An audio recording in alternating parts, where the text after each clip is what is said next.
Hey everybody, thank you for being here and coming back to the channel. Coach Mike is also here. We've had a hell of a roll. To make sure to check that out whenever it comes out. We're like we do them every I post them every week or every 2 weeks. So we're like 2 weeks behind actually. Okay. So this one will be out in like a month or so. Anyway, it will exist. Yeah. So today we're going to talk about connection, like we so often do, because it's such an important part of what we're doing with jiu-jitsu. So there's 3 aspects of jiu-jitsu: the connection with your own body, connection with your partner, and connection with the ground. Now, what we're going to talk about today is the connection, manipulating the first aspect of the connection of your partner with their body. So, for example, if I'm trying to pass the guard, and Mike is, he's just perfect like this. So, if Mike tries to remain rigid, the best time to throw someone is when they're rigid. And like this, see, I'm giving him some pressure, he's rigid. It actually makes it a lot easier to move him. So like he's stiff, I can just tilt him right over like that.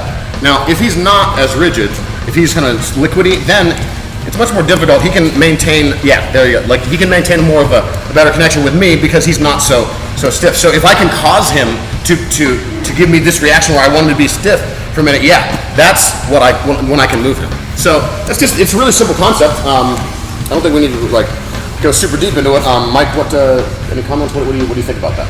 Oh yeah, I mean, I think that's I think a lot of people are doing that, they just don't know that they're doing it, right? And I think when you know what's happening, it can help you be more intentional with your techniques and your training. So what you're gonna see is maybe some hand fighting their legs there when they're in supine, and what kind of motions start to trigger that rigid response. And then once you start recognizing those motions that you typically do in your movement, in your hand to leg fighting, that trigger that rigid response, you can start to intentionally take advantage of it, which I'm assuming you're already unconsciously taking advantage of it. But when it's intentional, maybe you'll find more pathways and more success.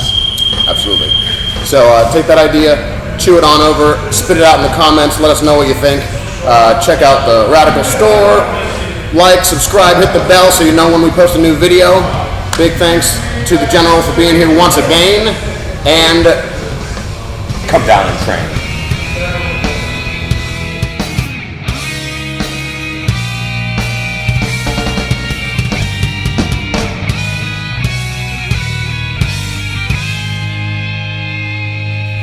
Do the clappy claps.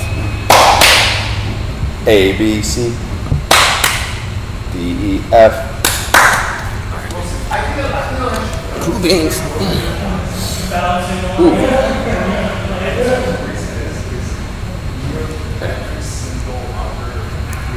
Yep. All right.